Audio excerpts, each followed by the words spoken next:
Well, if you allow me, I think we were very clear in that the current measures that are being taken by the four countries is a reiteration of our commitment, but also a call for the responsibility of the international community and the application of the determination that was indicated during the Riyadh summit, American, Arab, Islamic, to totally eradicate terrorism. It's not a matter of containment or a matter of dealing with one area, whether it be financing or harboring or supporting terrorist activity and terrorist organizations, but it is a matter of total eradication. And this cannot be fulfilled except with an absolute commitment from all states to work effectively and to desist totally from any form of support or utilization of terrorist activity and organizations for political purposes.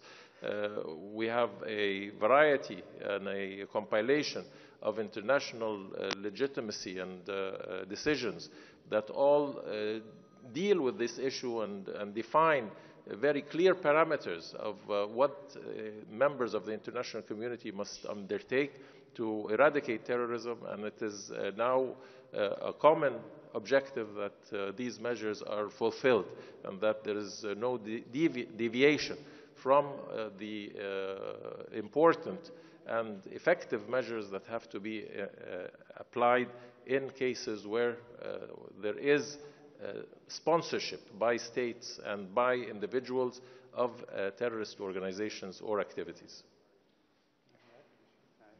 Please. The point is, in also elaborating on what my colleague, Mr. Sameh Shukri said, the point is that we need to be very clear. There are a lot of sources of support for terror in the region. But there is a difference between countries that are fighting those terrorists, like our countries, and countries that are harboring them or supporting them in an official way, clandestine way. And that's what we want to bring to the world's attention, that what we are doing is along the same lines that we have agreed on in Paris when we came to stand together against Daesh, or in Washington, or in Riyadh in the last summit with President Donald Trump of the United States of America. These are the points that we have agreed on and we are acting on right now. And we don't want to waste a minute to allow them to continue to do their heinous work. Thank you. Terrorism. We have a comprehensive approach. I believe my country is on the forefront of countries fighting terrorism. I call it the 3 M's, the men, the money, and the mindset. To fight the men, we have equipped our forces, improved our intelligence. We have been vigilant in going after terrorists, killing and capture them. We have improved our intelligence capabilities, beefed up our infrastructure protection, and we have turned a situation where we were on defense to one where we are on offense. We have stopped over 100 potential attacks against Saudi Arabia because of this. And because of the intelligence capabilities we built and because of the relationships we built with many countries around the world, we helped to unravel terrorist plots against other countries long before it happened. If you remember the air cargo bombs that were going to be sent to the US, there were many other examples where we have worked with, provided intelligence to countries because of our capabilities that resulted in the failure of terrorist attacks. That's one. With regards to the money, we have put in place strict financial controls in our banking system. We prohibit the charities from sending money abroad. We have better oversight of cash coming in and out of the country. We have laws that criminalize the funding of terrorism in Saudi Arabia. We have laws that criminalize any of our citizens going to areas of combat to join the combat. And we have now have a much better handle on finances and any finances that go to terrorists. We have jailed, we have charged, and we have convicted people because of their financing of terrorism and extremism. And so here also we believe we are on the forefront of countries that are working to stop the flow of cash to terrorists or extremists. The 3rd M is the mindset, and that's a more comprehensive approach where we try to take on the mindset of extremism. And here, this includes education, it includes the mosques, it includes the information and media, it includes a public dialogue, it includes rehabilitation programs, it includes documentaries, it includes establishing a center, a global center for combating extremism. It includes working with other countries to identify where these extremists, how this extremist mindset emerges and how one can best combat it. And I believe we have one of the top programs in the world for doing so, and we have provided assistance to many countries in this area. And and we believe that unless you deal with terrorism in a comprehensive way, the men, the money, and the mindset, and be firm about it, we will not succeed against the scourge. It has to be an international effort. We cannot have any loose wheels. Everybody has to pull their weight if we want to succeed. What the international community can do is very simple. Most of the international community is doing it.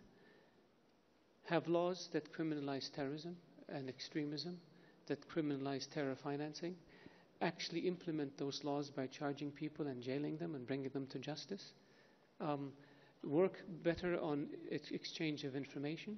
In Saudi Arabia, to promote this, we hosted an international counterterrorism conference in Riyadh in 2005.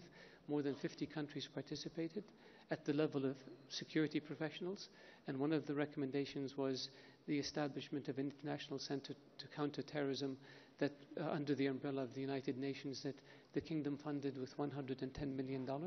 The idea is that if all countries work together, we have a better sense of where money goes, we have a better sense of where people go, and we have a better sense and capability of stopping it. So we have been on the forefront because we have been one of the main targets, if not the main target, of the terrorists. Their objective is to control Mecca and Medina, Islam's two holiest places, so they can have a megaphone with which to address 1.5 billion people.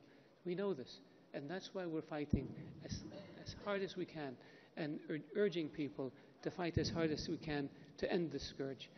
We can only have a policy of zero tolerance.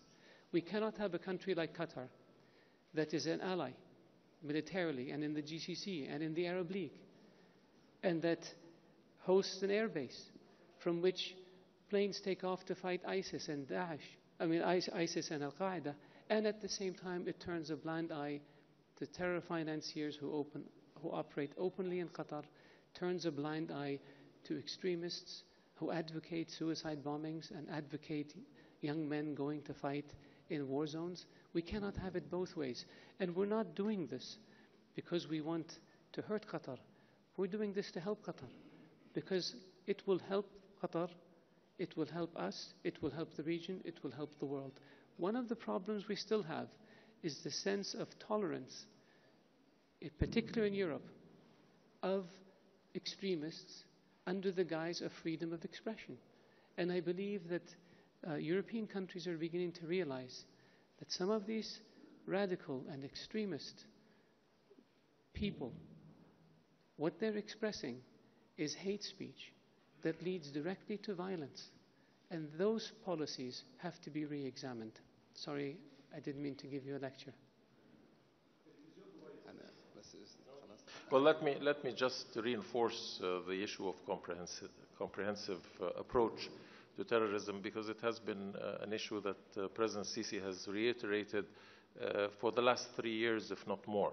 And that is, we cannot act selectively. We cannot address the issues of certain organizations and discount others, whether they are called by whatever name, whether it is Ansar Bait al-Maqdis or Muslim Brotherhood or Shabab or Boko Haram or Daesh or ISIL. If we do not deal with in a comprehensive nature with all of these organizations, if we don't deal with the financing and the logistic support and the provision of armaments, and we do not deal with the ideological basis upon which these organizations operate and recruit, then we will never be able to eradicate this problem. It is that comprehensive approach that the international community must address, and we must answer the difficult questions of learning from past experiences. How has this come to develop? How has have these organizations expanded their activities? How have these foreign fighters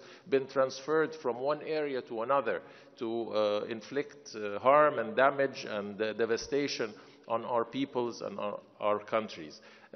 We can't turn a blind eye to answering these very fundamental questions, and it is in answering them that we can deal with the future.